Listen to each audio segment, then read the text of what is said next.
Beth McKinley was one of the first people that I met at my first ALDE conference 5 years ago in Albuquerque. And she has always exemplified for me what it means to be a young adult professional in our chosen vocation. And when on the resource team we were wrestling with this theme of building bridges, the first person that came to my mind was Beth. Because she also exemplifies, in my mind, what it means to be a bridge.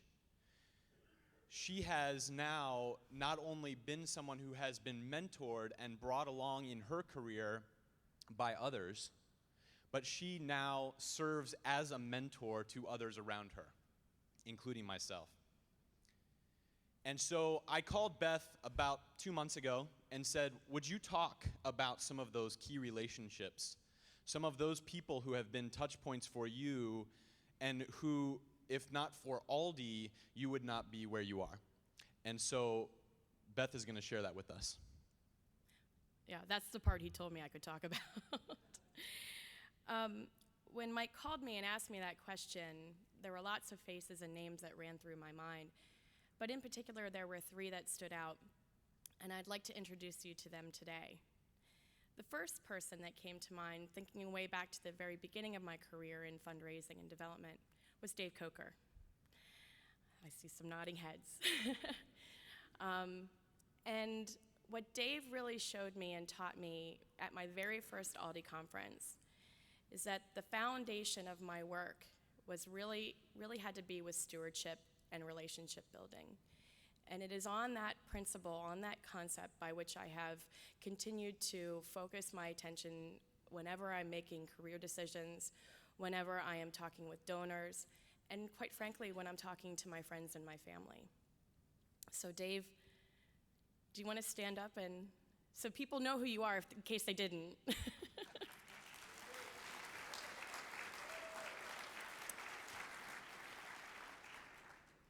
Should I talk now, Beth? Yeah. Okay. Yes, please. Well, I just happen to have a passion for young people. I happen to work at Nebraska Lutheran Outdoor Ministries, where we have college kids and young campers, and I just love their energy and enthusiasm and their interest. And that's what I found in Beth when she first came to her conference. I think we were at a newcomers meeting, and she was asking all kinds of questions. And I was just trying to drive home the point that it's really important to do the basics and do them well. If you're not doing a good job in development, it's simply because you're not doing the basics. And the only reason I've ever had any success in this field is because people have mentored me, people like Lloyd Probasco over here, and they've taught me and got me to accept the fact that it's all about doing the basics. It's about the relationships, it's about people, and it's about stewardship. So it's kind of cool that now Beth is teaching that to others. She had an influence on Mike, and Mike's, I know, is having an influence on a lot of other people too. So it's a great passion, and it's a great organization. So the second person who came to mind is Jane Lottis. And many of you know Jane. One of the things that she really instilled in me was a focus on connecting with as many people as possible, but also stretching myself to always look to talk to somebody new and somebody different. Whether that was in the organizations I was working with at the time, the Lutheran Camping Corporation and Lutheran Volunteer Corps, which were very faith-focused, but also as I transitioned into higher ed with a state school in Pennsylvania, Jane was my go-to person, and she always encouraged me to, even though I'm tired, and even though I might not want to, it's really important to connect with people, even people who you don't yet know. So I'd like to introduce you to Jane. Hello, everybody. I met Beth at her very first ALDE when she was really young. She's still young. And I do remember telling her that it's really important to stretch and grow, and while you're here and And this doesn't mean as much to some of you because you see each other all the time, but I'm from the East Coast, and it is rare for me to get to see any of you during the year. And so I said, you really need to use the time while you're here to network with people, to grow, to learn from peers and from friends. And I've seen her go from a first-time attendee to helping with a conference, to being a board member, to speaking at a conference. We met boyfriends along the way. We critiqued them. We were very caring about it. We don't know if he's the right one for her. I remember the conversations. And so this is all part of being, we did. Do you remember, Beth? Oh, God. We did. Do you remember? Is We this didn't a like that roast? one guy. Yeah. And that's all part of being the ALDE family. And to me, very special to be here each year and to get to connect with Beth and other people I've met over the years. And that those relationships can help you grow and learn so much as well.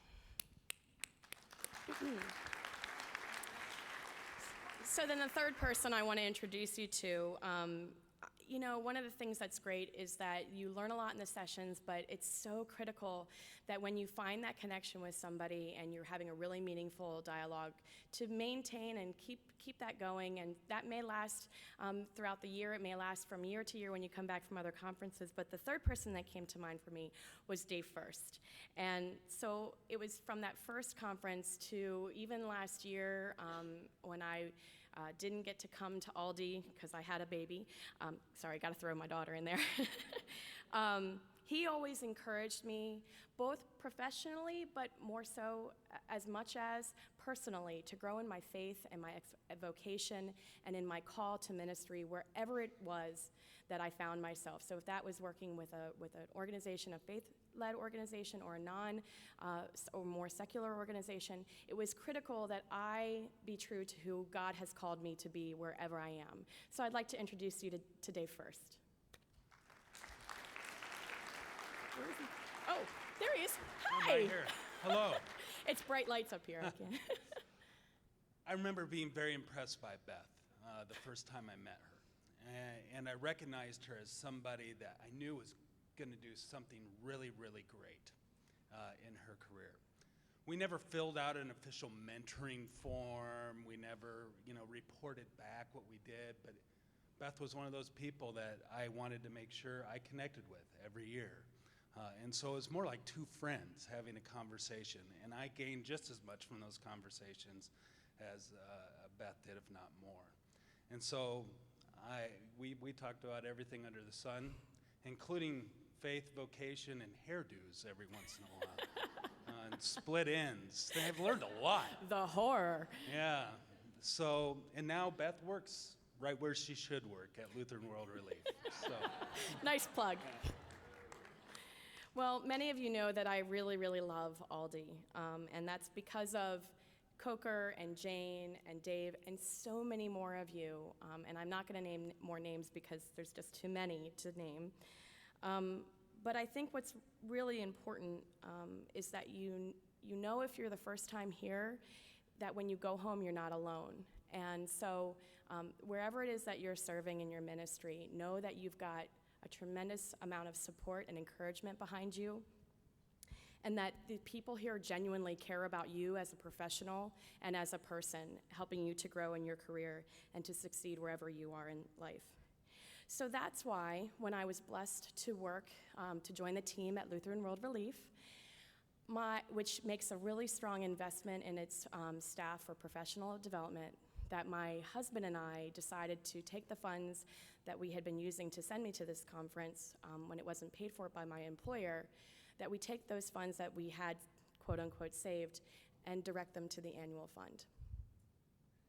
It's really, I think, meaningful when you realize that you have been blessed by the peers and the education and the networking and the spiritual formation, and if you're getting that from your employer, they're paying for you to be here, that perhaps you can step out in faith and help the person who's coming behind you, the way that Coker and Jane and Dave and so many others have. So I'm going to step out on a limb, Mike, and I'm going to say that we're going to meet our goal today. We're going to make that $25,000 challenge today, so that tomorrow we can come back and celebrate the accomplishment and all the vision and wonderful things that our leadership and our teams and our staff are doing to go even further. Will you join me in that? Amen.